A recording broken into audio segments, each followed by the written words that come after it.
If it's Korean martial arts, Chinese martial arts, Japanese, even so-called American martial arts, they're all very important.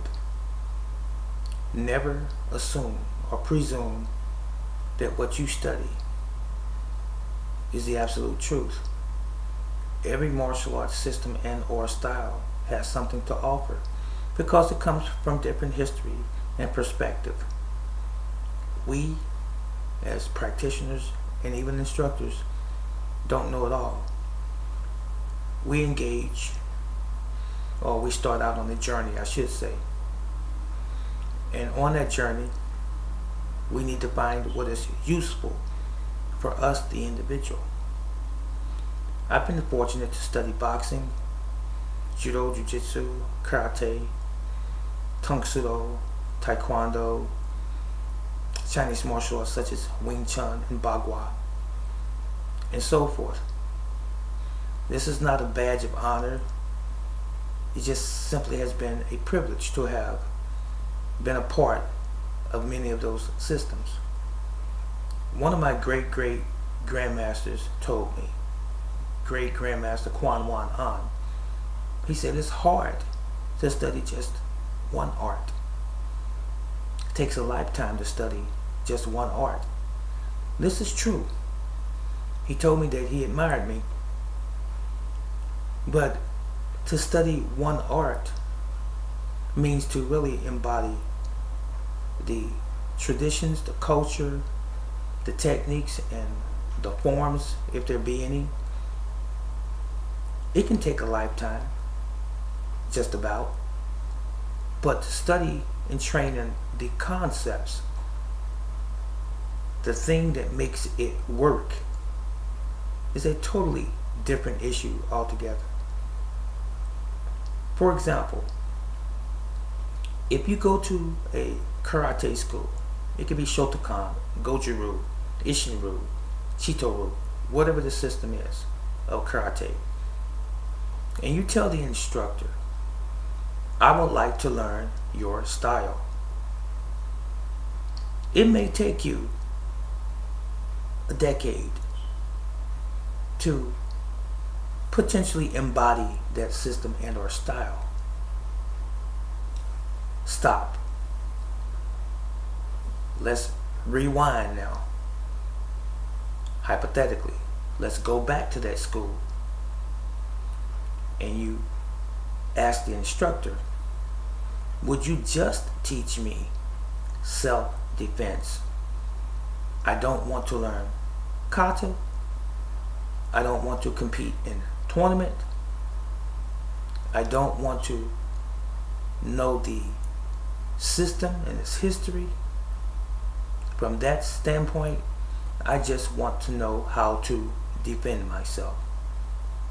I want a foundation. Your instructor or potential instructor should be able to do that for you. And if they can't, their credibility should be questioned. You see, martial arts is a fighting art, irrespective of what the style or system may be. It is predicated on, hopefully, not using it, but if you were to have to use it and you could not avoid any physical conflict, you should be able to defend yourself. I mean, I remember when I joined the military, and every person thereafter, after I've been ETS'd out or I left the military, if there's a war going on right now, you can't take a year to train the troops to go fight. You need them right now, don't you? So there are some basics and some fundamentals that you can teach an individual that would give them a reasonable amount of confidence if they were to be confronted with a physical altercation. Everything else, my friends, is commercial and it's fluff. Some people may not be able to wrap their minds around this, but let me tell you, from almost 50 years of doing this thing called martial science, if a person really needs self-defense right now, they don't want to learn 20 or 30 katas or forms.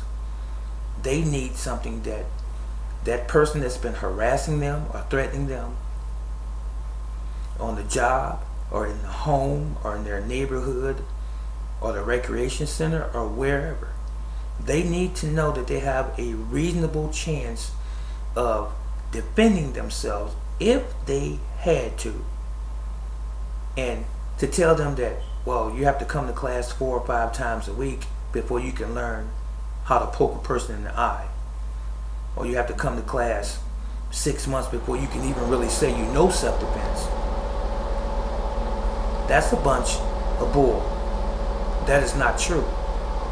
If you have the right instructor, all you need is communication with that individual and them having the real or true concern for you and your safety.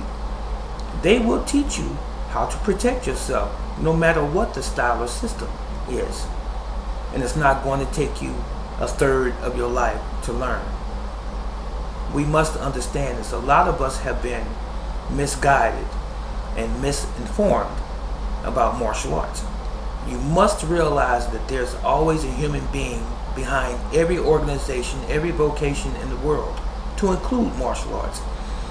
And people have different reasons, different agendas, and it's not always in your best interest. For example, there are instructors that promote students to black belt in karate in a year.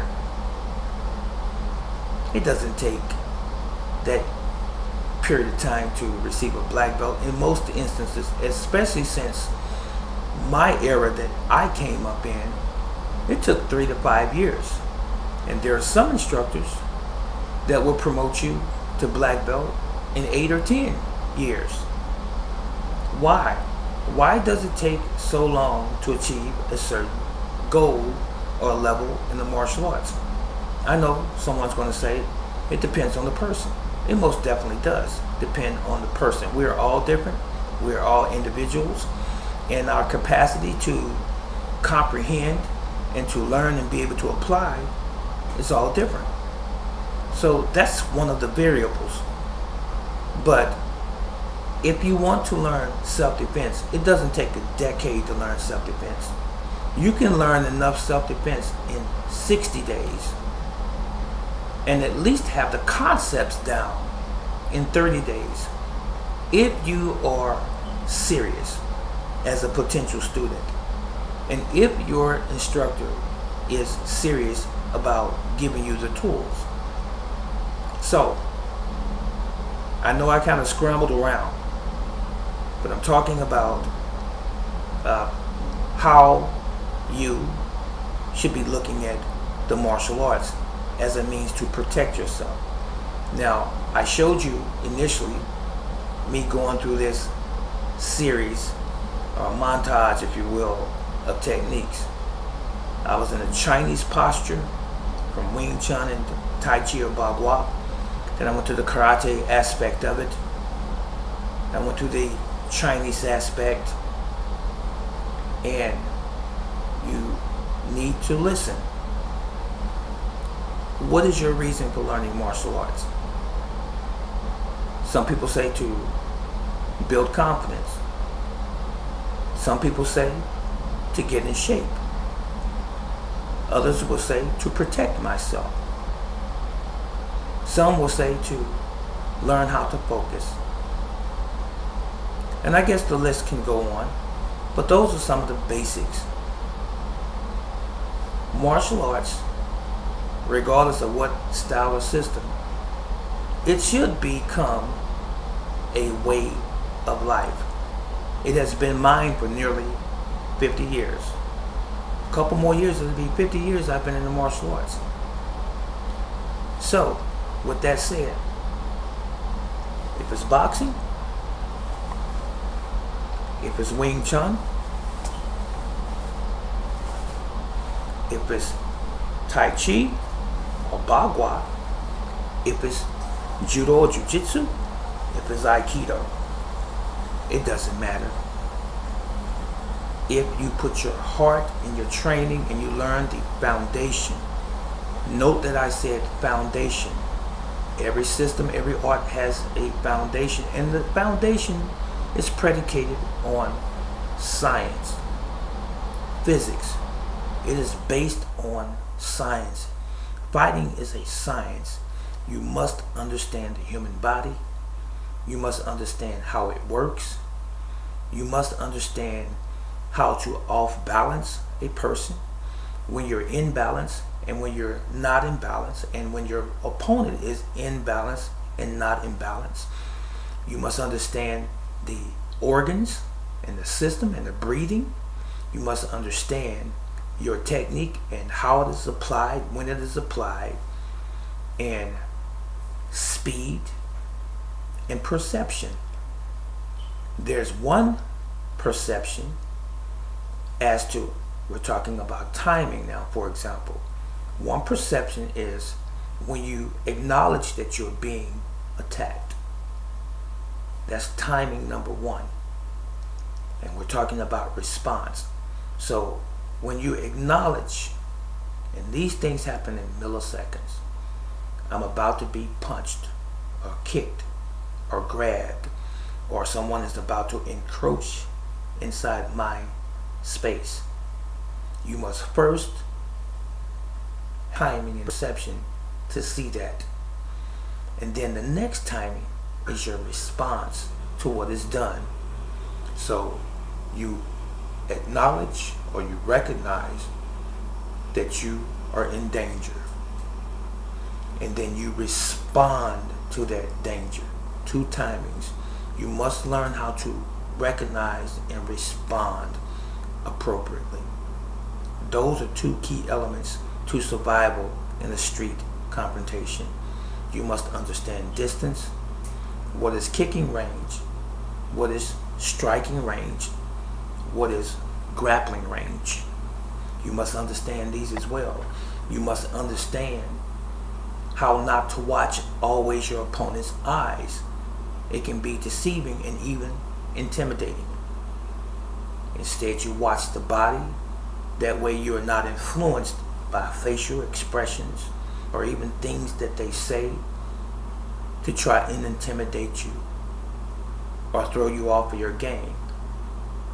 If you're in class, you must learn how to practice technique repetitiously, over and over and over and over again until it becomes your second nature.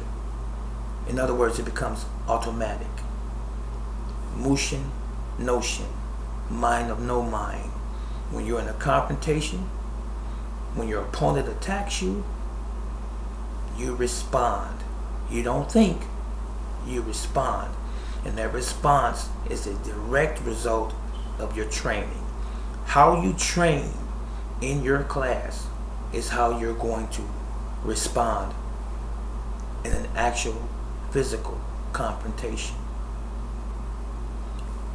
I bounced around a little, but I'm sure and I do hope most of you got my point. So again, to recap, regardless of what you're studying, style of martial arts or system of martial arts, take what is useful for you. If you're only capable of studying one art, that's fine. Make the best of it. But if you are privileged to be able to study more than one art, take the best from those arts and make them fit you and your personality, your stature, your weight, your height, and your physical or current physical ability. And you will be well on your way to succeeding in your particular endeavor to be able to defend yourself and your loved ones. I hope that this video was insightful to those that have watched it. And if you didn't get anything out of it, maybe you should stop it. Or when it gets to the end, play it again. And you hear some philosophical things. but also some practical things. This is Brother Teacher. Stay true to yourself. Stay true to your art. Stay true to your practices. And make sure you practice diligently. And the result is going to be inevitable. That's going to be success for you. Yahweh love you. And I love you. So long.